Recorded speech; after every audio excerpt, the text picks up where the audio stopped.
Hi, this is Anders AKA GAFGAR, the creative director from Coilworks, developers of Super Cloudbuilt, and you're listening to the Party Chat podcast. Xbox on. Game on, baby! Wow!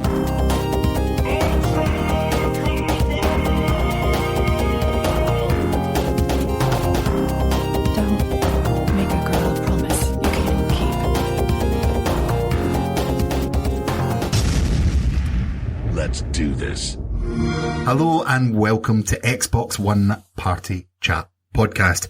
It's the official podcast of the Xbox One subreddit, and this is episode number 63. Now, this week joining me is everyone's favourite uncle. It's Uncle Jessy. Can you hear that? You probably can't hear that because it's so silent. I have an Xbox fidget spinner, and I'm very happy. I'm an adult with a fidget spinner. I should not have fidget spinners as an adult. That's how I'm opening today.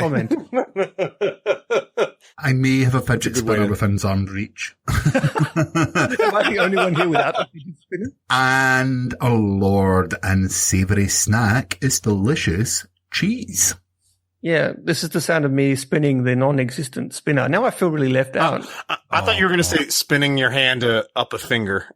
Guess which finger? Well, I've never actually even seen a fidget spinner in real life. You've never seen a real fidget one spinner? over your way. No. Why would I be hanging out with kids with fidget spinners? We have kids. Jesse and I have got kids. Yeah, that makes sense, actually. I have not only 2 very badass fidget spinners, but I have 3 additional badass fidget spinners, a Mario fidget spinner, a Sonic fidget spinner, 2 Xbox fidget spinners, and an Uncle Jessy fidget spinner. I'm in fidget spinner. You got your own fidget spinner? Yeah, man. You just say that like it's a thing. Like, of course I do, man. Yeah. Right, well, before we get started with the usual episode, you may have heard them in the intro, but later on we have an interview with GAFGAR, who is creative director at Coilworks, who are developers of Super Cloudbuilt. So we're really looking forward to interviewing him later on. But I have a thank you to quite a lot of listeners here, because last Friday I did a charity stream and a lot of the people who listen to this podcast tuned in. It was all done. It was called Unite. Oh, I can't remember what it was called. Gamers United Dementia. And, we actually currently right now are sitting at £1,090. So thank you everyone who took part and streamed, everyone who came along and hung out in the chat. It was an amazing night, and we raised lots of money for charity. So I want to personally thank each and every single one of you. Plus, Rhys broke his Rainbow Six Siege cherry. So we'll start with you. We usually talk what we've been playing this week. So Rhys, what have you been playing? Well, I played Rainbow Six Siege on the stream with you and Clay and Canada Guy. Is that his Reddit name? It's Canada Guy, yeah. Yeah. Oh, well, one of the listeners and podcasters, one of the listeners and Redditors. That was fun. I pointed my gun at people and pulled the trigger and they fell over. And then I threw like a bucket of red paint all over the wall behind them. It was great. Good game. I could really see what you're seeing. It's basically like CSGO, but with a bit of a hero shooter vibe. It really is just like a modernized CSGO. And that's a good thing. It does have that. I enjoyed it. Yeah. And I played a little bit of the Turbo Tunnel, just long enough to humiliate Ross. And that's Battletoads, by the way. Oh, I tried Runbow just briefly. Oh, how was that? I don't want to swear on the podcast. It's all right. I think the problem is I tried it on my own. And I was like, "Whoa, hooray!" You know, like games like this really need a big group of people. Okay. Is it local or online or? It's both. Both. It has a really good art style. It's quite funny. For example, when you go to the settings, there's an option for fun, and you can change it through all these things like 100% overdrive, kawaii, ridiculous, ludicrous fun. Like there's even a couple of achievements for turning to the random options on and off. So the devs definitely are firmly tongue planted in cheek. That's basically it. Yeah. Clay, what about you? What have you been playing this week? Yeah, aside from us streaming together, which was a whole lot of fun. And by the way, boys, we need to do that a little bit more often. I agree. I was playing Siege, but I've put down the Siege controller and I have picked back up my Nintendo Switch and have been playing a whole lot of Zelda again, getting back into that. How far into it are you? I'm still wandering all over the place. I have not even encountered my first divine beast yet. I'm like side quest crazy at the moment. Exploring lots of unexplored territories. I just keep pushing further and further. What I was playing on yesterday was it was like a fire mountain volcano thing where I kept needing to, I can't remember what it was that I was eating, some kind of plant to try and stay cool while I'm. Well, that's what you're doing. You can also like run around and like jump into the water to put, because, if you walk up far enough, you will physically catch on fire.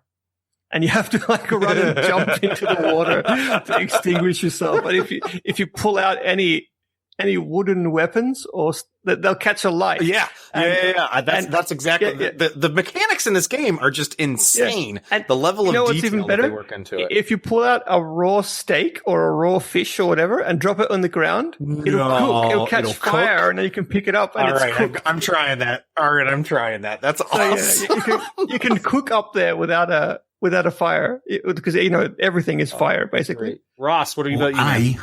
I want to talk about something again. It was something we played on stream, but Karina and I had a little bit of a challenge, and we were doing unlimited turbo tunnel from Battletoads on Rare Replay.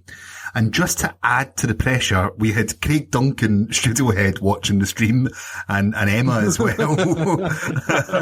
Craig was actually been really nice. You're offering really good consideration, like not consolation. That's the word. I mean, I was in the chat talking absolute filth. Yeah, you were proper smack talking to us, but now obviously I won. The challenge. We'd 1 hour. Well, we'd 45 minutes. Sorry, and the idea was when you die in the turbo tunnel, it just resets and you go again, and it's whoever can survive the longest. And I think I won with 1 minute and 7. That was a long time. It was 1 minute and 7, and her time was like 1 minute and 5.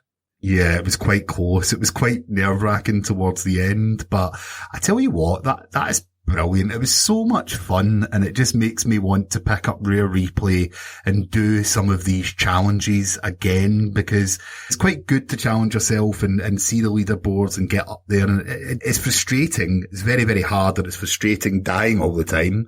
But there's something about these games of yesteryear that draw me back in and just make me want to keep on trying to beat my own time. So kick your ass at your own time. So just to point out, Rhys did beat both of our times after the stream was ended. Quite handily. Yeah. But see, what happened was it was 3:45 a.m. at my time when the stream ended. And I thought, no, I have to humiliate Ross because I've been playing this game as a kid. And on my third try, I doubled their time, and I posted it and went to Twitter, like, smack talk, like, peace out, mic drop, I'm done. I went to bed. I woke up and I saw that there was a tweet maybe 1 hour, after I had woken up. It was only a short nap, basically, because I had to stream. And it turns out Karina had beaten that time that I set, but she had been awake all night for like 4 hours straight working before she made this tweet. So yeah, when we went off stream, we were off playing different games, and she just sat up all night trying to beat the time, like constantly. I think she might be obsessed now, although the Destiny 2 beta started today, so no doubt she's moved on. That's why she's not here this week. Yeah, basically she's playing Destiny or working, one of the two. But again, thank you everyone that came onto the stream. That was a lot of fun. And I suppose we should find out what's been happening in the subreddit this week. You're listening to Xbox One Party Chat Podcast. This week in the subreddit. So first up is My K. Kenny, who talks about Microsoft penalty system needing updating for the digital age. There has been a lot of topics in the subreddit this week about Xbox Live suspension, and some people have been venting their frustration online. So what I want to know from you guys, do you guys believe that the people who are banned should lose access to their digital games library? And what could Microsoft do better in this situation? I don't talk a lot of trash online other than with my close friends. I don't send rude messages to people. So I don't know. I'm not in the particular group that is ever worried about getting banned. So I'm not really overly concerned about this. I do see where people's frustrations might lie if they're investing money in lots of digital content that they might not be able to retain if their account is banned.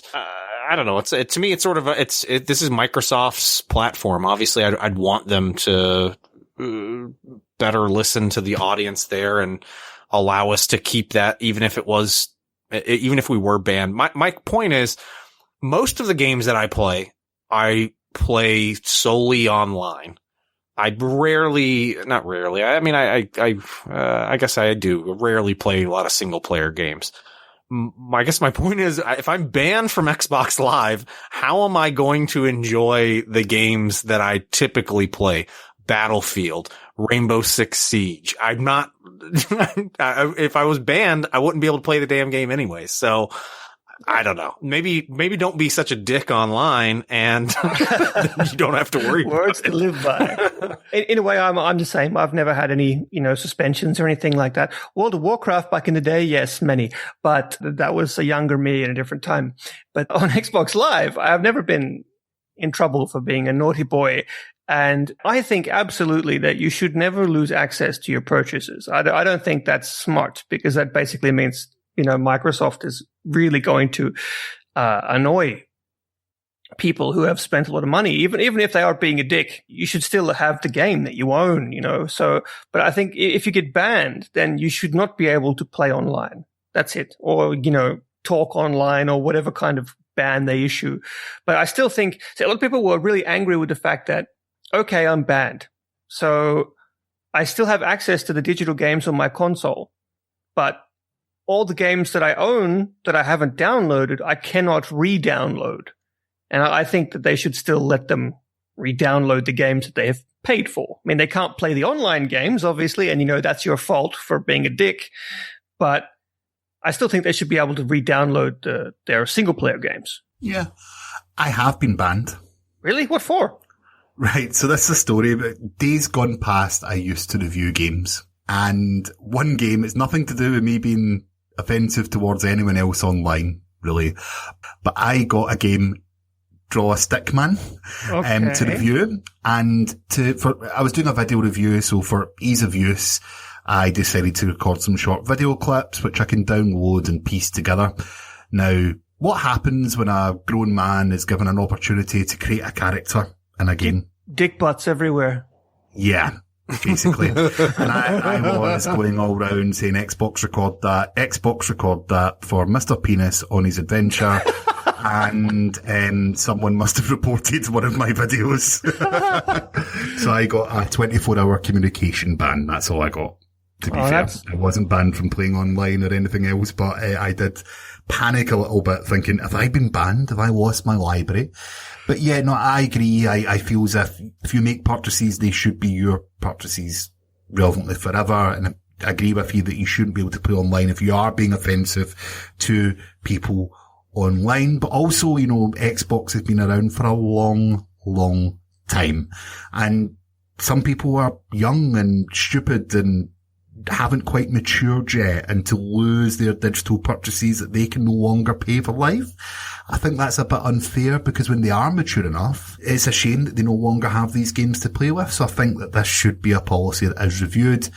But kudos to the Major, who did show up in force to show his commitment to the community and help deliver all the messages and all the comments to the teams. I actually think that a cool workaround would be, do you remember on the 360 you could choose if you were a pro gamer, a casual gamer, or a trash talker? Like, I actually think if that was like groups of matchmaking, you could select, like, I want to go with the trash talkers. That means that. Yeah. That means people who like to swear will be playing with me, and, you can't report them for swearing. And if you're a kid, you play in the family friendly section, and anyone who's caught, posting dick butts in the family friendly section obviously gets banned, right? Right. I mean, it's not as easy as I'm making it sound, but I think that could be a pretty cool workaround. That would be a very cool workaround. I do love the fact, though, that, again, one of the reasons why this community is amazing is you can come on here and vent your frustrations, and there are folks actively within the Microsoft organization that are reviewing that feedback and hopefully taking action on it based on guys, stop, our voice. Please. I think I deleted 20 posts today alone. Like, just relax, guys. Seriously, it's okay. People are looking Rhys, give it a few weeks. Give it a few weeks, and it'll be the top post again in a few weeks. Can't wait. Because it's just a never-ending cycle until it's addressed. Right. Any robots hitting the news this week?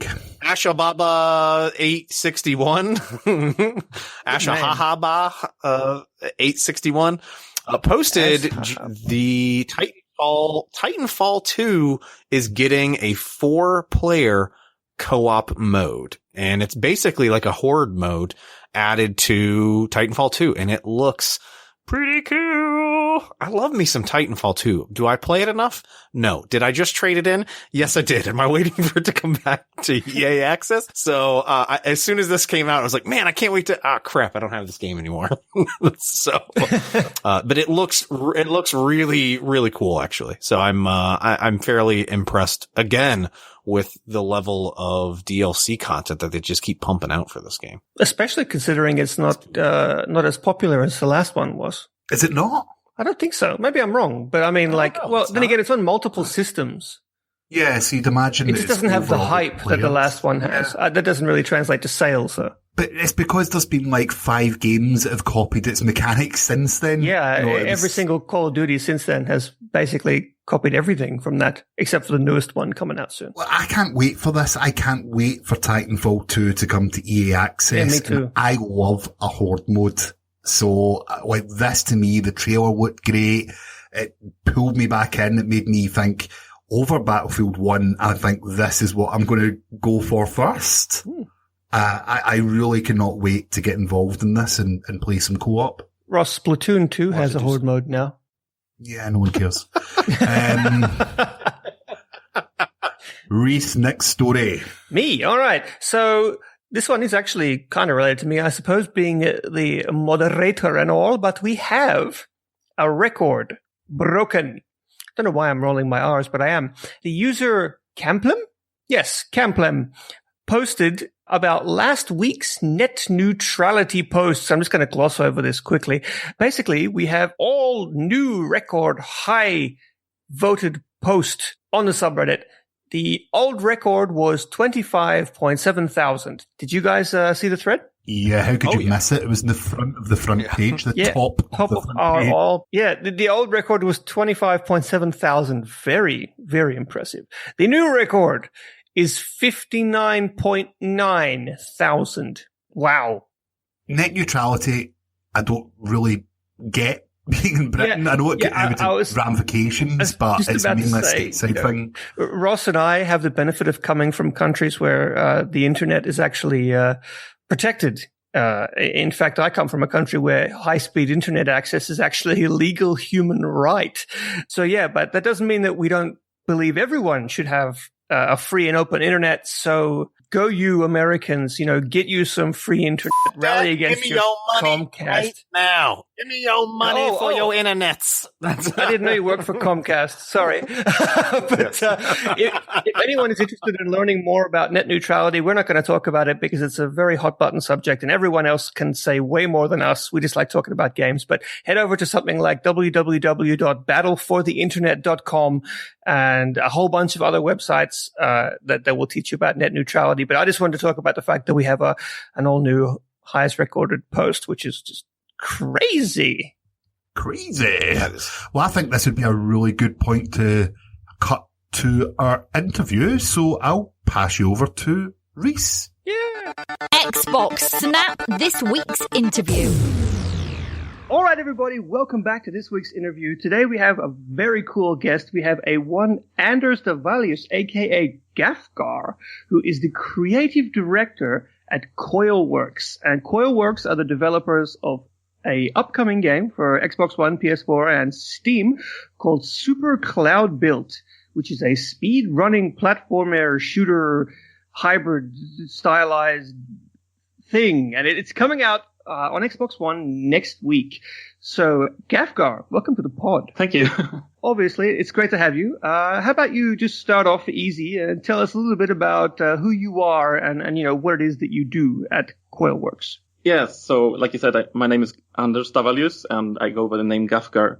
And as we're a very small team here at Coilworks, everybody does a lot of things. So even though my title is creative director and programmer, I do a lot more, and that goes for everybody in the team. So on Super Cloudbuilt, I've been doing a lot of things. Can you tell us a little bit about how you guys all came together, and how did you guys get started there at Coilworks? It's a very long story, but I can take the short one, and that's simply that we were friends in university, and like we were all very passionate about making games and love a lot of things about making games. And we realized if we join a big company, we might only do a few things at a time. So we also realized that then we need to go indie, and so we banded together, decided to make games, and ended up also doing our own engine and such. So we really do everything. Yeah. Oh, I didn't know that. That wasn't on any of the information that I was checking on. That's pretty cool. We definitely have to ask you about that. But how many people are working at Coilworks? We are about 6 or 7 people. It's like been changed a little bit over the years, but right now we are 7 people, and 2 programmers, 1 level designer, and the rest are artists. Yep, so your new game, Super Cloudbuilt, is coming out for current generation consoles and, of course, Steam next week. So congratulations. But why don't you tell us a little bit about the game in your own words for those who may be unfamiliar, like its general premise and how it works? Okay, yeah. So you take the role of Demi, a young soldier who wakes up in a strange world floating about the clouds. And as Demi fights her way through the ruins, she learns to figure out like her new abilities and also learn what the world is, how to piece together her future, so to speak. No spoilers.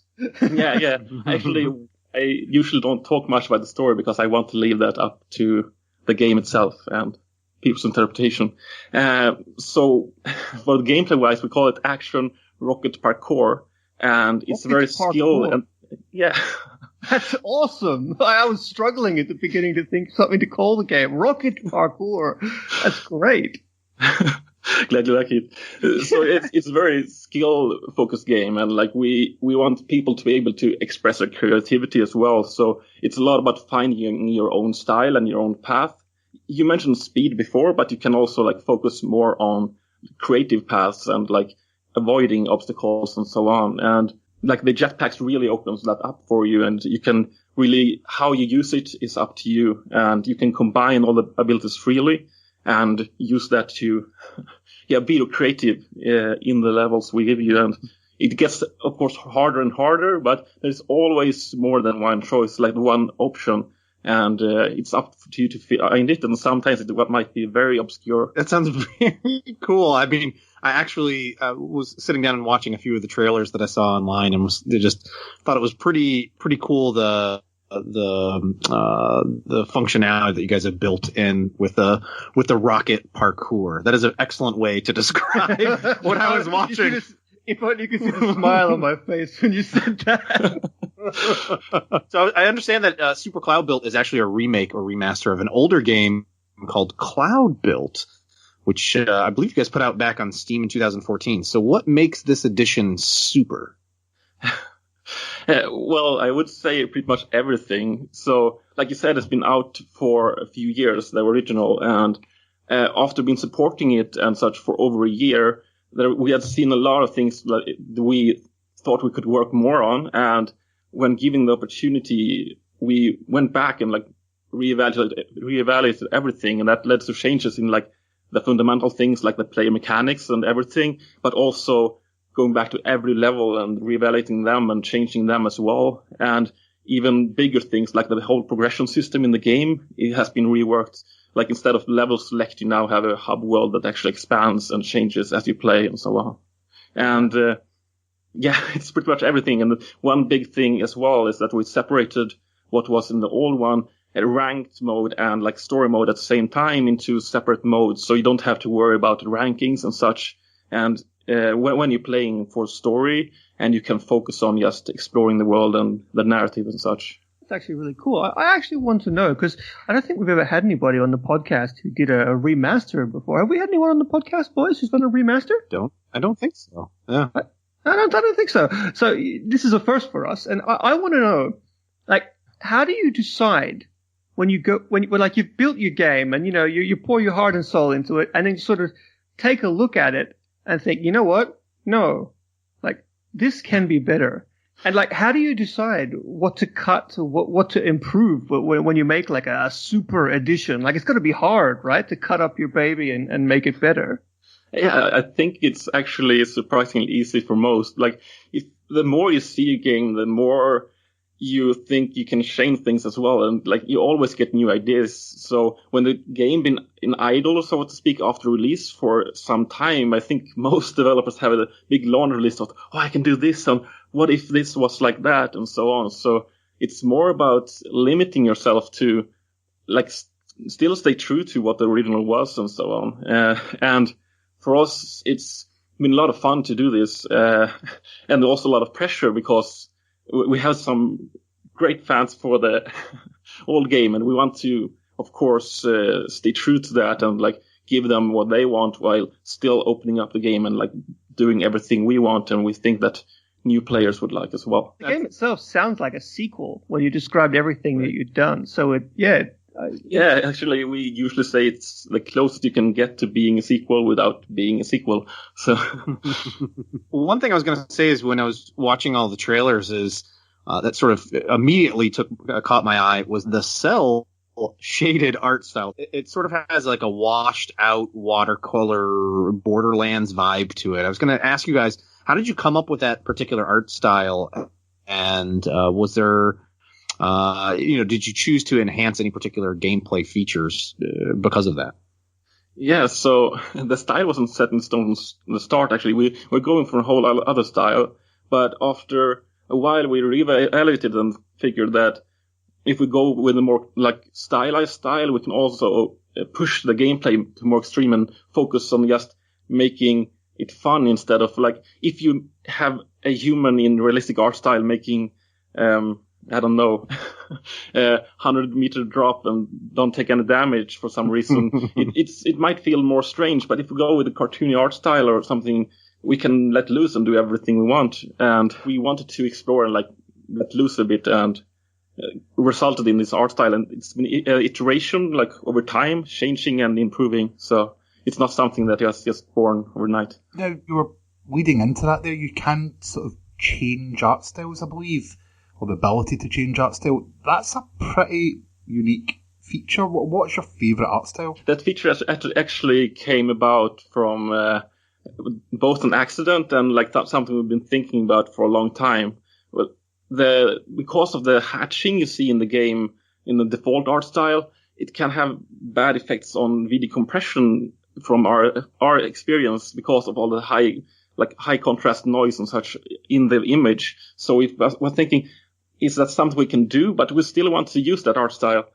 So, and by accident, we saw one of the debug renders of the game and without hatching, and we realized that looks awesome, and we want more to see it, and it could help this like compression stuff. So we were exploring that more and found even more styles we thought was interesting, and just combined that and wants to give the option to the player to experience it like they want. Now, of course, we've mentioned it earlier, but this is coming out on 3 systems at once. Did you face any particular challenges while developing for all 3 systems at the same time? Well, there's always something that gets more complicated, and for us it was probably the style, actually, well, the materials and shaders that got a lot more difficult to manage when you want to fit all platforms and such. But it was not that much problems there, actually. The other thing was probably performance, like optimizing more and like adding more loads and so on. But yeah, it wasn't that many difficulties really from the multi-platform thing. Oh, that's good to hear.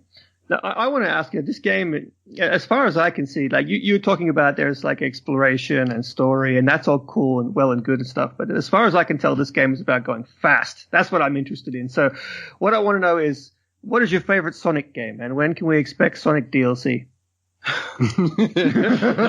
Tomorrow? No, I have no idea. Like, actually, when I was a kid, I didn't have any Sega consoles. So like the first console I really had was an N64. So my biggest experience with Sonic has been at friends' places. So yeah, playing as Tails, of course.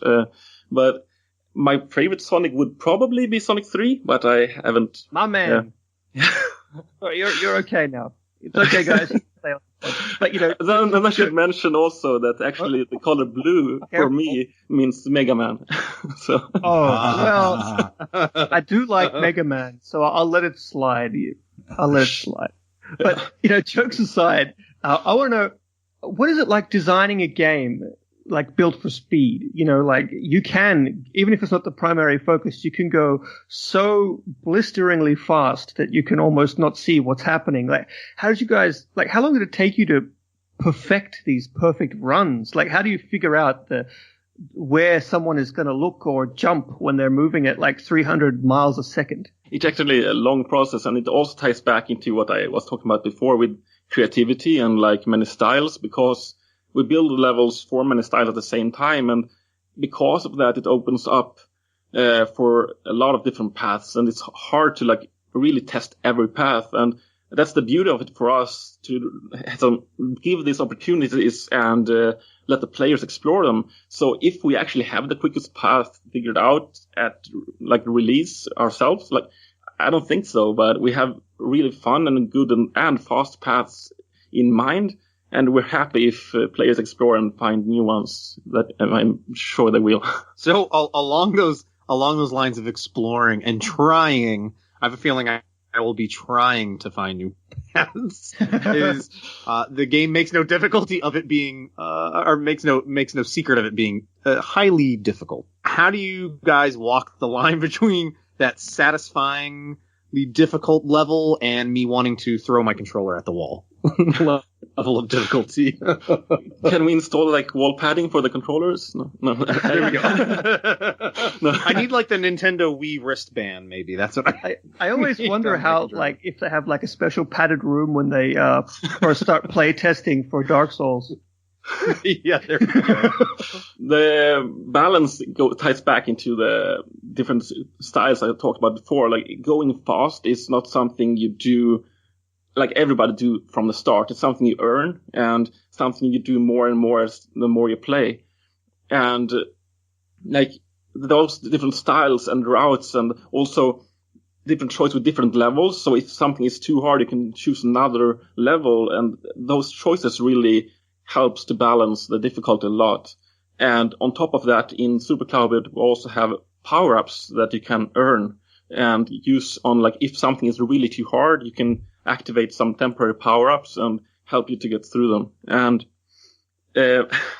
one more thing that's probably ultimately what we need to do is teach the game better. And that is the biggest challenge for us, like teaching the game properly to the player.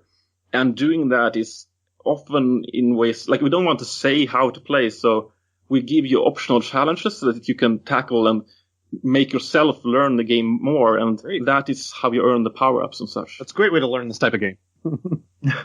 We hope so. Now, who is the fastest in your team? I would think maybe me, but it's either me or the level designer. But we haven't really competed in a while, so I'm not sure. As I'm speaking now, so I can say me. So yeah. Yes. Good choice. It's a very good choice. Now, have any YouTubers or players surprised you guys with creative new runs or actually beaten the developers? Yeah, absolutely. We have an awesome community from the players from the old game, and they have all impressed us. Like, they have the paths they come up with and the techniques and tricks they do is almost crazy. We're impressed and really happy to see it all the time. Like, I'm watching what they do as much as I can, and it's always a pure joy. So actually, because if you couldn't tell by how excited I was sounding earlier about going fast, I am a big fan of the speedrunning community, and I want to know if you are too. I mean, I'm assuming you are because you built a game that's like, ripe for it. But are you into the speedrunning community at all? I'm a big fan of it as well, but I don't have that much time really, so I like it's hard for me to really get into it. Like I've been watching a lot of speedruns when I can. Probably the one I've been watching the most is Swordless Link, if you know who that is. Yes. He does a lot of Zelda runs, and that's part of our, like, when it comes to speedrunning and making the game for speedrunning, I've taken mostly inspiration from watching videos and see what speedrunners seems to be frustrated at when they're playing. So things like being able to skip every cutscene and such, and removing RNG, and also making sure that it's interesting things to do from the start, not a sluggish, long opening and such. Things that we've been really focusing on because of we want to be a speedrun-friendly game. But that said, we're not focusing too much on speedrunning because ultimately it needs to be a fun and good game for everyone. So GAFGAR, what's next for Coilworks? We have a lot of things we want to do and like a lot of ideas to different projects. But and also we loved working with Double 11 and such. But what we're doing next is we'll have to see. But there's a lot of things. There we go. So. Summer holiday. Yeah, like, there's a lot of things. So just if you stay in tune, you will know. Now, GAFGAR, you've had it pretty easy so far on this interview. We do have to hit some really, really tough questions, and I've left the toughest for last. And that is a question we ask all of our guests, and that is, what classic video game character could you knock out with one punch? Physically could. Just point out, if Rhys was a video game character, everyone would pick him, so... I can't deny that. Well, it needs to be someone you want to punch as well, and that's quite difficult, but... Well, not necessarily want to, but definitely could. I feel bad for punching Navi, but that's one of them. You would? I wouldn't. Hello! Shut up! Does Patches count as a classic character? Yeah. From Dark Souls? Maybe. It's your interpretation of classic, so I'll accept that. So, Patches is your answer? Yeah, that's probably a character I wouldn't feel bad for punching. So. Okay. Well, okay. That's I don't think we've ever had anyone brave enough to say a Dark Souls character before. He seems like a very cheap character. Like he's not always just tricking you, never real fighting. So I should be fine. Should be, but it's Dark Souls. You never know. Yeah. Now, before we let you go, you will be joining us on the subreddit next week for an AMA and with some goodies and giveaways. Is that correct? Yeah. Yeah. I'm looking forward to it. Good. I'm sure everybody will be looking forward to it. It's on the 28th. I don't remember the exact time, but I believe it's around 9 p.m. British time. I can't remember. I will have my people, namely Ross, include that in this week's description. But yeah, it was. Thanks so much for joining us tonight. It's really cool to talk about your game. I'm looking forward to playing it next week. Thanks for having me. No, anytime. And good luck with your launch. And thanks for joining us. Thank you. So thank you, GAFGAR, for joining us for this week's interview. Of course, Super Cloudbuilt releases on Xbox One next week. But Rhys, what is our final story of the podcast this week? Certainly. User vsully360 posted that he earned 40,000 gamer score in 24 hours yesterday, which is absolutely insane.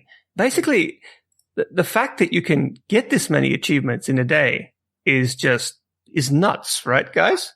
That's insane. It was he posted a breakdown of every game that he played and how long it took him and what score he got from each of the games. And it was literally, I think he got to 40,000 within, I think he said like 10 minutes left of the 24-hour time period. It was Well, I mean, some ridiculous. games just Absolutely just- ridiculous. He did it just to see if it could be done, not necessarily for the most challenging game. A lot of them were those really simple, hey, what was it, like the NBA 2K17, there's like a free game that you can basically knock out 1,000 gamer score in what, like 15 minutes, less than 15 minutes. Yeah. Are achievements like pointless now? Like, do you feel that they've been so devalued that they're not so important as they used to be? A lot of people are asking that question. That's not my opinion, by the way. Yeah. I don't think achievements are pointless. I'm wondering if my achievement score is becoming pointless. But I do still love achievements, getting achievement notifications. I love more than anything now the new rare achievement notification So good. that we'll get when it's perfect. The gratification that you get from that is just perfect. Absolutely perfect. So I love earning achievements. I just don't care as much about getting the highest achievement score each month compared to all my friends online, or having the highest score in total. Stop. This is important. Yeah. Which of us has the highest gamer score? Ooh, that I don't know. 52,000. Open up your Xbox app on your phone right now. I'm opening. Yep, I'm opening it up. I'm Give me a opening it. second This here. is important, guys. So Yeah, go for it. my gamer score is 112,816. I said that slowly, not for dramatic effect, but because I was having a real tough time reading that number. Yeah, Can you and read mine that again? Because I is wasn't paying attention. 112,817. Oh, piss off. No, mine's is 53,901. Okay, and what's yours, Clay? 38,396. You scrub. No cheapo games there. No, well, that's the thing is, it's like, I'm not an active achievement hunter. But neither am I. Well, I'll tell you one thing, but I stopped playing Fallout 4 because I installed a couple of mods to try them out and played them, and I accidentally lost my original save file. Oh, no. And because I had the mods on, I couldn't unlock achievements, and I actually stopped playing the game. Oh. Because I was that annoyed that I couldn't unlock a few achievements. So obviously gamer score and achievements mean more to me than what I believe. But I would say, like, I've got Rocket League achievements I haven't unlocked. Oh, that's surprising. Like, because I'm not seeking them. That is very it's like surprising, wearing actually. a hat in a certain arena, and I just don't use it, you know? I want to know why I have such a higher number. Maybe my tenure is much longer than yours. My gamer tag's 10 years old. Well, the problem is the last 2 years I've only been playing Rainbow Six Siege. So. But you know, And I've only earned 640 out of the 1,000 achievements for that to game. sort of touch on what Ross said, you know, achievements really do sort of strike a chord. Like when I play Nintendo games, I love them, but somehow they feel a little bit like they're missing something. And I mean, if I got the choice to buy a game on the Nintendo and on the Xbox, I'll almost always pick the Xbox, not just because it's better, like better graphics or whatever, but For it's sure. got achievements. Yeah, for sure. I don't know. There is still something about having those there. And there are for sure certain games I can remember spending a stupid amount of time trying to get certain achievements like Crackdown, getting all of the agility orbs. Oh, in no, that no, game. you're going to give me PTSD. Yeah. So I've looked and I've only got 1,000 gamer score or more on 3 games. Oh. And one of those is NBA 2K17, the Prelude. So that says quite a lot about me. How do you check that? You can check it under the achievements tab on your cell. But I've also got 1,250 on Far Cry 4. And because of the DLC, I'm assuming that is. And I've also got 1,500 on Assassin's Creed Black Flag. Black Flag. That's a good game to have full achievements on. How do I? It took a long time. How do I? Yeah. Is there any particular one achievement that you're really proud of? I know I've got one achievement that almost nobody has, and that's for beating Duke Nukem Forever on the hardest difficulty. Yeah, because no one played that game. Yeah, and that was also hard as balls. Balls of steel. Clay, what about you? Probably my Dance Central 2. What? No, I'm just joking. I would probably say it would probably go back to that agility orb. My favourite achievement, I think, out of everybody, or all the ones that I've got, is 10-day roll for 200 gamer score, and that is that I played Roblox on Xbox for 10 consecutive days in a row. And I'm starting to think that might not have been me and may have been my kid. Okay, well, Probably. that's definitely a rare one. It's definitely a real one, 7%. All my rarest achievements are actually those zero gamer score achievements that you get from apps. Like I got my most rare apps, I think, come from the OneDrive app from looking at my photos on a slideshow. That's sad, right? So, well, anyway, yeah. I think we've got a rare achievement and actually managed to complete this podcast. But, guys, thank you for joining me. But for another week, Xbox, turn off! Turn off. You're listening to Xbox One Party Chat Podcast, the official podcast of the Xbox One subreddit. Let's do this.